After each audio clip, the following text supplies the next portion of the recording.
Olá, estudantes do sexto ano. Sejam todos muito bem-vindos à nossa aula de número 3, na matéria de ciências. Sou o professor Celso e hoje nós iremos falar sobre a água. Vamos falar sobre a água nos seres vivos e no planeta Terra. Vamos classificar as águas da hidrosfera. Lembra da hidrosfera da nossa aula passada? Nós comentamos o que era hidrosfera. E a importância do aquífero Guarani. Muito importante para o Brasil, esse aquífero. O que é um aquífero? A gente vai conversar mais para frente. Os objetivos específicos da nossa aula de hoje: diferenciar águas continentais, oceânicas e atmosféricas, reconhecer que sem a água não seria possível a existência da vida e reconhecer a importância do aquífero Guarani como um importante manancial brasileiro, importante fonte de água para o Brasil, para o mundo de modo geral. Vamos começar então com a água. Preciso que, antes da gente começar com a água, preciso que vocês tenham em mãos o caderno, o penal, para fazer anotações. É importante vocês terem essas anotações porque sempre tem uma coisinha nova que a gente está vendo. Todas as aulas, uma palavrinha diferente ou um conceito diferente. E é importante vocês tomarem notas desses conceitos, dessas definições, dessas palavras. E depois, quando vocês forem fazer uma revisão desse conteúdo, vai ficar muito mais fácil, muito mais claro essa revisão. Beleza? Vamos começar então. A água. A água é um recurso natural fundamental para a vida. Porém, a sua disponibilidade é limitada e devemos preservá-la. Sem a água, não existe vida. Quer uma prova disso? Muitos seres vivos necessitam da água para a reprodução. Vamos pensar num peixe. Se não existisse a água, aonde os peixes iriam respirar e aonde eles iriam se reproduzir ou buscar um alimento deles? Eles não conseguem sobreviver fora da água. Eles não iriam conseguir se reproduzir fora da água. Então, todas as espécies de animais marinhos, aquáticos de modo geral, iriam morrer, iriam se extinguir. Outros animais que usam os animais marinhos como presa, como fonte de alimento, também iriam se extinguir. A maior quantidade de oxigênio é produzida dentro do mar, dentro da água. Por algas, por cianobactérias. Sem essas algas que vivem na água, porque acabou a água, nós iríamos ser afetados pela falta do oxigênio que elas produzem. Então, sem a água no planeta, não existiria a vida. Sem falar que todas as células dos seres vivos têm um pouquinho de água, pelo menos. Ela, em sua formação, ela vai necessitar da água na sua constituição. Ela vai precisar da água para manter o tamanho dela, ou as plantas vão precisar da água para fazer a fotossíntese. Sem a fotossíntese, sem a água não tem fotossíntese, sem fotossíntese não tem alimento, não tem energia para todos os seres vivos. Então, a água é um recurso natural, está disponível na natureza. A natureza é capaz de... Ela tem um próprio ciclo de renovação, mas ela é fundamental para a vida. Sem ela, a vida não existiria. Pegada hídrica ou água invisível. Já ouviram falar? Pegada hídrica é a ideia de que tudo o que nós produzimos, tudo o que nós consumimos, compramos, vendemos, nos alimentamos, ela tem uma quantidade de água imensa que nós não nos damos conta. Por exemplo, 1 quilo de carne bovina, ele tem um consumo de 15 mil litros de água. 1 quilo de carne. tem acho que uma cabeça de gado para cada pessoa no Brasil, alguma coisa assim, uma estimativa. E cada gado pesa cento e tantos quilos, 200 quilos. Cada quilo de carne consome, ou para sua produção, necessita de 15 mil litros de água. Ah, duvido que um boi vá tomar tanta água assim. Aí é que tá. A pegada hídrica, ou água invisível, ela não leva em consideração só o que o animal o que o animal utilizou para o seu consumo, só a água que ele usou para se hidratar, mas ele leva em consideração toda a água que foi necessária para produzir a ração desse animal. Então, toda a água que foi necessária para cultivar o milho, que daí depois foi processado, foi utilizado mais água para transformar esse milho em ração e o animal se alimentou. Então, é uma cadeia de água, de utilização de água. Cada vez se utiliza mais água, até que conta também com a água que o animal utilizou para se hidratar. Então, todos os materiais que nós temos aqui nessa lista e que nós consumimos no nosso dia a dia, eles têm uma grande quantidade de água, de gasto de água para serem produzidos. Uma calça jeans lá consome, ou é necessário, quase 7 mil litros de água para produzir uma calça. Ah, precisa plantar o algodão, precisa da água no processo de preparo, do tingimento, enfim. A água está presente em todos os materiais que nós utilizamos, compramos e consumimos no nosso dia a dia. Muitas vezes não prestamos atenção nisso, o quão fundamental a água é para nós. E o nosso consumo atual de água? Não importa, não interessa o quanto que nós consumimos. Se nós estamos consumindo demais água, ou estamos consumindo pouca, ou poderíamos consumir mais. Enfim, não importa. Nós pagamos uma taxa de água que é necessária para que ocorra o tratamento dessa água, o tratamento do esgoto para não poluir a água. Enfim, faz parte do saneamento básico. Nós pagamos, mas não necessariamente devemos consumir toda aquela taxa de água. Nós devemos preservar a água. O quanto menos nós gastarmos de água, melhor. Se todos tivessem esse pensamento de preservar, talvez com o passar do tempo, o preço da taxa de água que nós pagamos fosse diminuindo. Mas como o consumo de água só aumenta, essa taxa do valor da água tende sempre a aumentar também. Vamos pensar mais em preservar do que gastar o que estamos pagando. A longo prazo, eu tenho certeza que isso vai ser muito benéfico para nós. E tem alguns pontos da nossa casa que nós podemos reduzir o consumo de água. Banheiro é um dos principais. Nós podemos reduzir o nosso banho de meia hora, 15 minutos, para um banho de 5 minutos. Um banho rápido. Entrou no chuveiro, lavou o cabelo, lavou as axilas, a virilha, os pés. Acabou, não precisa ficar enrolando embaixo da água. Escovar os dentes, torneira fechada. Para que deixar a torneira aberta consumindo água? Se você não vai estar utilizando, ela vai estar indo direto para o ralo. Evitar se barbear, se depilar. Os mais velhos já que têm a barba, ou futuramente quando vocês forem fazer a barba, evitar deixar o chuveiro aberto ou a torneira aberta.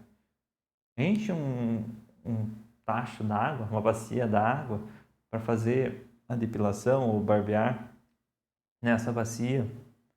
E não ficar segurando a descarga. 3 segundos, as fezes, a urina, já vão pela privada e é o suficiente. Na cozinha, nós também podemos reduzir e muito o consumo da água. Podemos usar os redutores, onde a quantidade de água que sai pela torneira vai ser menor. Nós podemos limpar os pratos antes de começar a lavar, para tirar o grosso da matéria orgânica. Usar menos detergente, por incrível que pareça, também economiza água. Se você coloca muito detergente, o prato, por exemplo, fica muito liso. Você precisa de uma quantidade maior de água para tirar esse detergente que está no prato. Você coloca menos detergente, fica mais fácil de você enxaguar o prato. E não utilizar muito a máquina de lavar pratos, que consome uma água muito grande. No jardim, nós também podemos economizar a água. Regas, você vai regar numa quantidade menor ou num momento certo. Nós usar também o regador, né? Porque tem pessoas que vão lá com a torneira, com a mangueira e ficam espalhando água e água e água e água. Muita água gasta para pouca rega, às vezes. E checar sempre a umidade da terra. Se a terra já está úmida, não tem necessidade de regar novamente. Na lavanderia, reutilizar a água para lavar uma calçada, para lavar um piso, enfim, uma parede. Você pode utilizar a água novamente e acumular uma grande quantidade de roupas, ou pelo menos o necessário para encher uma máquina de lavar. Não ficar lavando 2 peças de roupa por vez, porque isso tem um consumo grande de água. E a água nos seres vivos. Grande parte do corpo dos seres vivos é composta de água. Um ser humano adulto é constituído de 70 a 75% de água. Viu como eu falei que a água é importante para a vida? Por isso que a água é importante. Nós, seres humanos, somos constituídos de 70 a 75% do nosso corpo de água. Mais da metade do nosso corpo é constituída de água. Mas então por que eu mantenho uma forma física? Por que eu não fico escorrendo pela calçada? É porque essa água ela está armazenada dentro das células do nosso corpo. Presa dentro das células do nosso corpo. E essas células vão utilizar dessa água para os seus processos naturais, para consumir energia, para produzir proteínas, enfim, para manutenção do corpo. Aqui nós temos uma imagem que mostra algumas das utilidades da água no nosso corpo, no nosso organismo. Umidificar os tecidos da boca, do nariz, dos olhos, regular a temperatura corporal. O que acontece quando você está na educação física? Fazendo atividade física e começa a suar. Por quê? A temperatura do teu corpo aumentou, você precisa suar para diminuir essa temperatura. Então, transpira com o objetivo de reduzir a temperatura corporal. Ela vai servir também para proteger a água do nosso corpo, proteger os órgãos e os tecidos internos, vai auxiliar na filtração dos rins, enfim, uma vasta utilidade da água no nosso organismo. Ela é muito, muito importante mesmo para o nosso organismo. A água no planeta Terra. Encontramos água nos mares, rios, lagos, nas geleiras, no ar, no solo e nos seres vivos. Mas a maior parte da água presente na Terra é salgada. Observem aquela imagem ali do lado. É um gráfico. Está mostrando a disponibilidade de água no planeta Terra.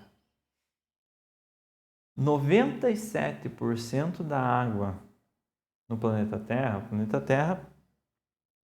uma grande maioria é formado por água. 97% dessa água são águas presentes nos oceanos, ou seja, águas salgadas. 2% dessa água estão presentes nas calotas polares, congeladas completamente. E apenas 1% de água é potável, que nós podemos consumir, que os animais podem consumir para a produção de carne e que a agricultura pode utilizar para a produção de alimento. E são 7 bilhões de pessoas no mundo. E cada vez mais, aumentando. Cada vez mais a preservação da água é importante. A hidrosfera. A hidrosfera é o conjunto formado por toda a água existente no planeta. Compõe a água oceânica, a água atmosférica e a água continental. Vamos definir cada uma delas? Águas oceânicas são as mais abundantes e estão localizadas nos mares e oceanos. São salgadas por conterem muitos sais minerais dissolvidos. Sais minerais, vários tipos de sais minerais que dá o gosto, o aspecto delas serem salgadas. E apresenta uma enorme biodiversidade que produz grande parte do oxigênio do planeta. As algas marinhas que eu comentei. Grande parte do oxigênio do planeta Terra é produzido nas águas oceânicas, nos mares e nos oceanos. Nós temos as águas atmosféricas, presentes no mundo todo, encontradas na forma de vapor de água, gotículas de água líquida ou solidificada na forma de cristais de gelo. Essas são as águas atmosféricas que estão presentes na atmosfera. Então, é aquela água que evaporou por conta do sol quente, se armazenou em gotículas de água nas nuvens e se condensou ou se precipitou na forma de chuva. Voltou para a terra na forma da chuva. Nós temos então também as águas continentais, que são encontradas em rios, lagos, aquíferos e geleiras. Os locais onde os aquíferos atingem a superfície são chamados de nascentes. E a exploração das águas subterrâneas ocorre através de poços. As águas continentais, rios, lagos, aquíferos e geleiras. Aquíferos são bolsas subterrâneas de água. Quando essas bolsas subterrâneas elas encontram uma maneira de sair do solo, elas saem nas nascentes, nas vertentes de água. E a exploração das águas subterrâneas, dos lençóis freáticos, ocorre através dos poços. Então, se você tem um poço artesiano em casa, você vai perfurar o solo até atingir um aquífero, um lençol freático, por onde a água está passando, onde a água está armazenada. O aquífero Guarani, o maior aquífero brasileiro, o maior reservatório de água, bacia de água brasileira, ela fica depositada dentro das rochas, são rochas porosas, então ela fica abrigada dentro dessas rochas. Ocupa cerca de 1,2 milhões de quilômetros quadrados na América do Sul. E abastece grande parte do Brasil com suas águas subterrâneas. Infelizmente, está ameaçado com a poluição. Quando você produz uma lavoura, produz uma grande quantidade de alimento, muito importante, claro, muito importante para todas as pessoas. O problema é que com a produção de alimento, às vezes é necessário utilizar alguns agrotóxicos e esses agrotóxicos podem e geralmente são poluentes para a água. Eles infiltram no solo através de rochas porosas e tal, e acabam poluindo também essas águas do aquífero. O aquífero Guarani é uma imensa porção de água, utilizado para quase todo o Brasil. E se ele for poluído, a grande disponibilidade de água no Brasil ser farto na quantidade de água potável, que todo mundo todo o mundo fica de olho no Brasil por conta disso, vai estar comprometido. Então, a preservação da água, o cuidado com a água e evitar a poluição de outros rios que também vão atingir o aquífero Guarani em um determinado momento é muito importante. Essa foi a nossa aula de hoje. Espero que vocês tenham compreendido o assunto. Se ficou alguma dúvida ainda, retoma o vídeo, assiste novamente, dá pausa em algumas partes para fazer as anotações. Nos vemos na nossa próxima aula.